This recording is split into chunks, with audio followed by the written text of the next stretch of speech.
Hello friends, welcome to my channel. এগিয়ে চলে তো সকলকে স্বাগত। আজ থেকে আমরা একটা নতুন সিরিজ শুরু করতে চলেছি জিকের উপর, যেখানে ক্লার্কশিপ, মিসেলিনিয়াস, ডব্লিউবি এবং কেপি প্রত্যেকটা এক্সামকে কিন্তু টার্গেট করা হচ্ছে। আর প্রত্যেকটা এক্সামের জন্য যে সমস্ত জিকেগুলো ইম্পর্টেন্ট, প্রত্যেকটা জিকে নিয়ে আলোচনা হবে। বিশেষ করে প্রিভিয়াস ইয়ার্সের কোশ্চেন অ্যানালিসিস করেই কিন্তু এখানে জিকেগুলো নিয়ে আসা হচ্ছে। আর প্রত্যেকটা জিকে কিন্তু ডিটেলস আলোচনা হবে। এক একটি জিকের সাপেক্ষে যে সমস্ত পয়েন্টগুলো বা কোশ্চেনগুলো ইম্পর্টেন্ট, প্রত্যেকটা পয়েন্ট বা কোশ্চেন নিয়ে আলোচনা হবে। চিন্তার কারণে খুব সুন্দরভাবে কিন্তু পিডিএফ বানানো আছে এবং টেলিগ্রাম চ্যানেলে দিয়ে দেবো। যারা এখনও পর্যন্ত যুক্ত হয়নি, যুক্ত হয়ে যান, লিঙ্ক ডিসক্রিপশন বক্সে দেওয়া থাকবে। প্রতিদিন সকাল 8টায় কিন্তু আপনারা এটা দেখতে পাবেন। চলুন শুরু করবো, আর কোন টাইম ওয়েস্ট করবো না। শুরু করার পূর্বে বলবো, যদি আমাদের চ্যানেলে কেউ নতুন হয়ে থাকেন, অবশ্যই চ্যানেলকে সাবস্ক্রাইব করে রাখুন প্রতিদিন এই টাইপের ভিডিও পাওয়ার জন্য। তো চলুন আজকের ফার্স্ট কোশ্চেন কী বলছে দেখে নেব। সুন্দর কোশ্চেন দিয়ে শুরু করছি আজকের ফার্স্ট কোশ্চেন। নিম্নলিখিত কোন প্রতীকটি বুদ্ধের জন্মকে দর্শিত করে? কি আছে এখানে? অপশন ঘোড়া, পদ্ম এবং ষাঁড়, বোধিবৃক্ষ, চাকা। সঠিক অ্যান্সার কিন্তু এখানে হয়ে যাবে 2 নম্বর অপশন, পদ্ম এবং ষাঁড়। তো এখানে তো আমরা জন্ম দেখলাম। আরও কিছু উল্লেখযোগ্য ঘটনা আছে: মহাবিনিষ্ক্রমণ, নির্মাণ, ধর্মচক্র প্রবর্তন, মহাপরিনির্মাণ। অর্থাৎ মহাবিনিষ্ক্রমণ গৃহত্যাগকে বলা হয়। 29 বছর বয়সে লুম্বিনী ত্যাগ করেন। লুম্বিনীতে জন্মগ্রহণ করেন গৌতম বুদ্ধ। তো সেটাই ত্যাগ করেন যেটা মহাবিনিষ্ক্রমণ নামে পরিচিত, সেটাকে ঘোড়া দ্বারা চিহ্নিত করা হয়। 35 বছর বয়সে গয়াতে জ্ঞান দান করেন, যেটা নির্বাণ নামে পরিচিত, এবং প্রতীক হচ্ছে বোধিবৃক্ষ বা বোধি গাছ। 35 বছর বয়সে সারনাথে প্রথম খুতবা, যেটা ধর্মচক্র প্রবর্তন, অর্থাৎ প্রথম ধর্ম প্রচার করেন, যেটাকে চাকা দ্বারা চিহ্নিত করা হয়। 80 বছর বয়সে কুশীনগরে দেহ ত্যাগ করেন, অর্থাৎ মৃত্যু, যেটা মহাপরিনির্মাণ নামে পরিচিত, যেটা স্তূপ দ্বারা কিন্তু চিহ্নিত করা হয়। তো প্রত্যেকটা কিন্তু ভেরি ভেরি ইম্পর্ট্যান্ট। এখানে কোশ্চেন আছে শুধু জন্ম, বাদ বাকি এই যে 4টি মনে রাখবেন, প্রত্যেকটা কিন্তু ইম্পর্টেন্ট। চলে যাব নেক্সট কোশ্চেনে। কি বলছে? দাস রাজবংশের কোন শাসক তার রাজধানী লাহোর থেকে দিল্লিতে স্থানান্তরিত করেছিল? দাস রাজবংশের কোন শাসক লাহোর থেকে দিল্লিতে রাজধানী স্থানান্তরিত করেছিল? কি আছে? ইলতুৎমিশ, রাজিয়া সুলতানা, আরাম শাহ, গিয়াজউদ্দিন বলবান। সঠিক অ্যান্সার হয়ে যাবে ইলতুৎমিশ। ইলতুৎমিশ কুতুবউদ্দিন আইবকের জামাই ছিলেন। তিনি কিন্তু দিল্লি দাস শাসকের মধ্যে শ্রেষ্ঠ। তিনি রাজধানী লাহোর থেকে দিল্লিতে স্থানান্তরিত করেন। তিনি কুতুব মিনার নির্মাণ কাজ শেষ করেন। কুয়াতুল ইসলাম মসজিদের নির্মাণ কাজ শেষ করেন। 2টি মুদ্রা, রৌপ্য নামে টঙ্কা এবং তাম্র নামে জিটাল, যেটা এখানে দেয়া আছে, প্রবর্তন করেন। এছাড়া ভেরি ভেরি ইম্পর্ট্যান্ট ইকতদারি ব্যবস্থাও কিন্তু তিনি প্রবর্তন করেন। তো কুতুব মিনারের নির্মাণ কার্য শেষ করেন কে? ইলতুৎমিশ। শুরু করেছিলেন কুতুবউদ্দিন আইবক। 2টো মুদ্রার নাম এবং রাজধানী লাহোর থেকে দিল্লিতে স্থানান্তরিত করেন। এই 4টি পয়েন্ট কিন্তু ইম্পর্টেন্ট। চলে যাব নেক্সট কোশ্চেনে। কি বলছে? চৌসাদ যুদ্ধ কাদের মধ্যে সংগঠিত হয়েছিল? সঠিক অ্যান্সার কিন্তু এখানে হয়ে যাবে। তার আগে দেখে নেব অপশনগুলো কি আছে। হুমায়ুন ও শেরশাহ সুরি, বাবর ও রানা সাঙ্গা, আকবর ও হেমু, মোহাম্মদ ঘুরি আর পৃথ্বীরাজ চৌহান। এখানে সঠিক অ্যান্সার হয়ে যাবে 1 নম্বর অপশন, হুমায়ুন ও শেরশাহ সুরি, যার মধ্যে চৌসাদ যুদ্ধ হয়েছিল। কত খ্রিস্টাব্দে? 1539 খ্রিস্টাব্দে চৌসাদ যুদ্ধ। মনে রাখবেন ইম্পর্টেন্ট সালটা। তো ইতিহাসের কিছু গুরুত্বপূর্ণ যুদ্ধ এখানে নিয়ে এসেছি। চৌসাদ যুদ্ধ, যেটা একটু আগেই দেখলাম, হুমায়ুন এবং শেরশাহ সুরির মধ্যে 1539 খ্রিস্টাব্দে। তার সাথে সাথে দেখে নেব আমরা পানিপথের প্রথম যুদ্ধ 1526, বাবর ইব্রাহিম লোদিকে পরাজিত করেন। পানিপথের দ্বিতীয় যুদ্ধ 1556, আকবর হেমুকে পরাজিত করেন। খানুয়ার যুদ্ধ very very important, 1527, Babur Rana সাঙ্গাকে পরাজিত করেন। চান্দেরির যুদ্ধ 1528, বাবর মেদিনী রায়কে পরাজিত করেন। ঘরঘরার যুদ্ধ very very important, 1529, Babur Mahmud Lodi ও সুলতান নুসরাত শাহকে পরাজিত করেন? কনৌজের যুদ্ধ, very very important, 1540। Sher Shah দ্বিতীয়বার হুমায়ুনকে পরাজিত করেন। তো এখানে যে কটি যুদ্ধ আছে প্রত্যেকটা কিন্তু ইম্পর্টেন্ট, মনে রাখবেন, যে কোনো সময় যে কোনো এক্সামে কিন্তু দিয়ে দিতে পারে। চলে যাব নেক্সট কোশ্চেনে। কি বলছে? নিম্নলিখিতদের মধ্যে কোন পণ্ডিত ভূগোল শব্দটির উদ্ভাবক? তো কি আছে অপশান? হেরোডোটাস, গ্যালিলিও, ইরাটোস্থেনিস এবং অ্যারিস্টটল। এখানে সঠিক অ্যান্সার কিন্তু হয়ে যাবে 3 নম্বর অপশান, এরাটোস্থেনিস। বাদ বাকি যে অপশানগুলো আছে, হেরোডোটাস, যাকে ইতিহাসের জনক বলা হয়, ইম্পর্টেন্ট। গ্যালিলিও, একজন ইটালীয় বিজ্ঞানী এবং পণ্ডিত, টেলিস্কোপ এর আবিষ্কার করেন। অ্যারিস্টটল, প্রাচীন গ্রিক দার্শনিক ও বিজ্ঞানী, রাজনীতি, মনোবিজ্ঞান এবং নীতিশাস্ত্রের মধ্যে তার কাজগুলো কিন্তু সীমাবদ্ধ আছে। তো চলে যাব নেক্সট কোশ্চেনে। কি বলছে দেখে নেব। বিশ্বের মোট ভূপৃষ্ঠের কত শতাংশ ভারতে রয়েছে? সঠিক অ্যান্সার কিন্তু হয়ে যাবে 4 নম্বর অপশান, 2.4% কিন্তু ভারতে রয়েছে ভূপৃষ্ঠের। তো বিশ্বের মোট ভূপৃষ্ঠের প্রায় 2.4% ভারতে রয়েছে, ইম্পর্টেন্ট। ভারতের আয়তন 32,87,263 বর্গ কিমি, যার ফলে বিশ্বের 7ম বৃহত্তম দেশ হচ্ছে ভারত। থার্ড পয়েন্ট ইম্পর্টেন্ট, কচ্ছের রণ থেকে অরুণাচল প্রদেশ, কচ্ছের রণ থেকে অরুণাচল প্রদেশ, গুজরাটের কচ্ছের রণ অর্থাৎ গুহার মোটর থেকে অরুণাচল প্রদেশের কিভিতু পর্যন্ত পূর্ব পশ্চিমের প্রস্থ 2933 ভারতের, ইম্পর্টেন্ট, মনে রাখবেন। নেক্সট, কাশ্মীরের ইন্দ্রাকোল অর্থাৎ এই পয়েন্টটা থেকে কন্যাকুমারিকা পর্যন্ত অর্থাৎ উত্তর দক্ষিণে বিস্তার 3214 কিমি, ইম্পর্টেন্ট, মনে রাখবেন। আর দেশের সর্বদক্ষিণের বিন্দু, ইম্পর্টেন্ট, পিগমেলিয়ান পয়েন্ট বা ইন্দ্রা পয়েন্ট, যেটা 6°45' অর্থাৎ 6°8' উত্তর অক্ষাংশতে অবস্থিত। আর কর্কট ক্রান্তি রেখা দেশের প্রায় মাঝ বরাবর বিস্তৃত হয়েছে আর অনুভূমিকভাবে 2 ভাগে ভাগ করেছে। তো এখানে যে 4টি পয়েন্ট স্টার দিলাম, ভেরি ভেরি ইম্পর্টেন্ট। চলে যাব নেক্সট কোশ্চেনে। কি বলছে? ইন্টারনেট অ্যাক্সেসের অধিকার ভারতের সংবিধানে কোন ধারার অধীনে সুরক্ষিত? ধারা 20, ধারা 19, ধারা 16, ধারা 29।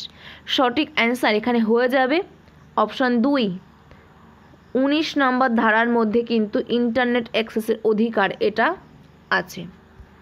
দেখে নেব 2020 সালের সর্বোচ্চ আদালত ইন্টারনেট অ্যাক্সেসকে সংবিধানের 19 নম্বর ধারার অধীনে একটি মৌলিক অধিকার ও বাক ও মতামত প্রকাশের অধিকারে ঘোষণা করেছেন অধিকার হিসেবে, যেটা 19-এর 1 নম্বর ধারার মধ্যে অন্তর্ভুক্ত করা হয়েছে। তো 19 নম্বর ধারায় টোটাল 6টি মৌলিক অধিকারের কথা বলা হয়েছে, 6টি অধিকারের কথা বলা হয়েছে। কি কি? বাক ও মতামত প্রকাশের স্বাধীনতা, শান্তিপূর্ণ এবং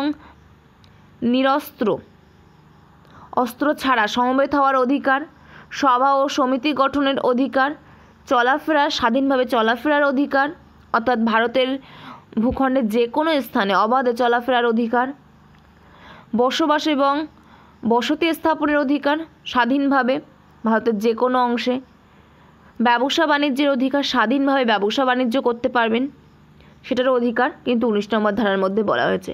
তো কোনো কোনো ক্ষেত্রে 19 নম্বর ধারার মধ্যে এমন কোশ্চেন হয় নিচের কোনটি 19 নম্বর ধারার অন্তর্ভুক্ত নয়, বা 19 নম্বর ধারায় কটি অধিকারের কথা বলা হয়েছে। তো এই টাইপের কোশ্চেন কিন্তু চলে আসে। তো 6টি অধিকারের কথা বলা হয়েছে, কি কি অবশ্যই মনে রাখবেন। আর এটা কিন্তু 2020 সালে ইন্টারনেট অ্যাক্সেসকে 19-এর 1-এ কিন্তু অন্তর্ভুক্ত করা হয়েছে, এটা মনে রাখবেন। চলে যাব নেক্সট কোশ্চেনে। কি বলছে? ভারতের সংবিধান ড্যাশ ড্যাশ এর সাথে সম্পর্কিত। এই কোশ্চেনটা একটু টাইপিং ভুল এসেছে এখানে। ভারতের সংবিধান ড্যাশের সাথে সম্পর্কিত। তো এখানে সঠিক অ্যান্সার কোনটা হয়ে যাবে? 40 নম্বর ধারা গ্রাম পঞ্চায়েত সংগঠনের সাথে সম্পর্কিত। তো এটা 3 নম্বর অপশন কিন্তু এটা রাইট অ্যান্সার হয়ে যাবে।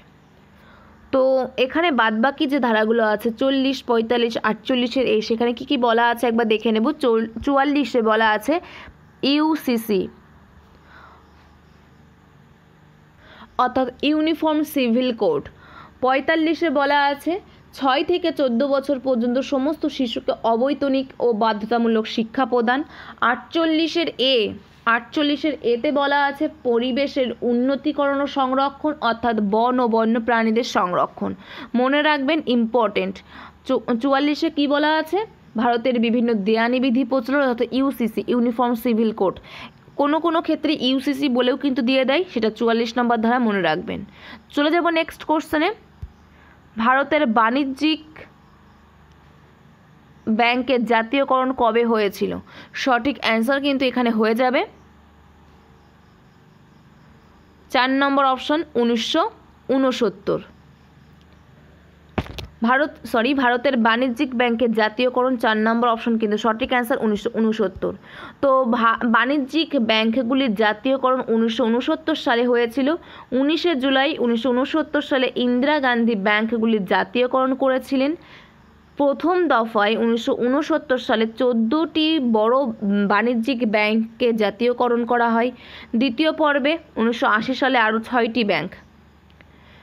ফার্স্ট আরবিআই অর্থাৎ ভারতীয় রিজার্ভ ব্যাংকের কিন্তু জাতীয়করণ করা হয় 1949 সালের 1 জানুয়ারি, যেটা ভারতের কেন্দ্রীয় ব্যাংক, সদর দপ্তর মুম্বাই, মহারাষ্ট্র, ইম্পর্টেন্ট।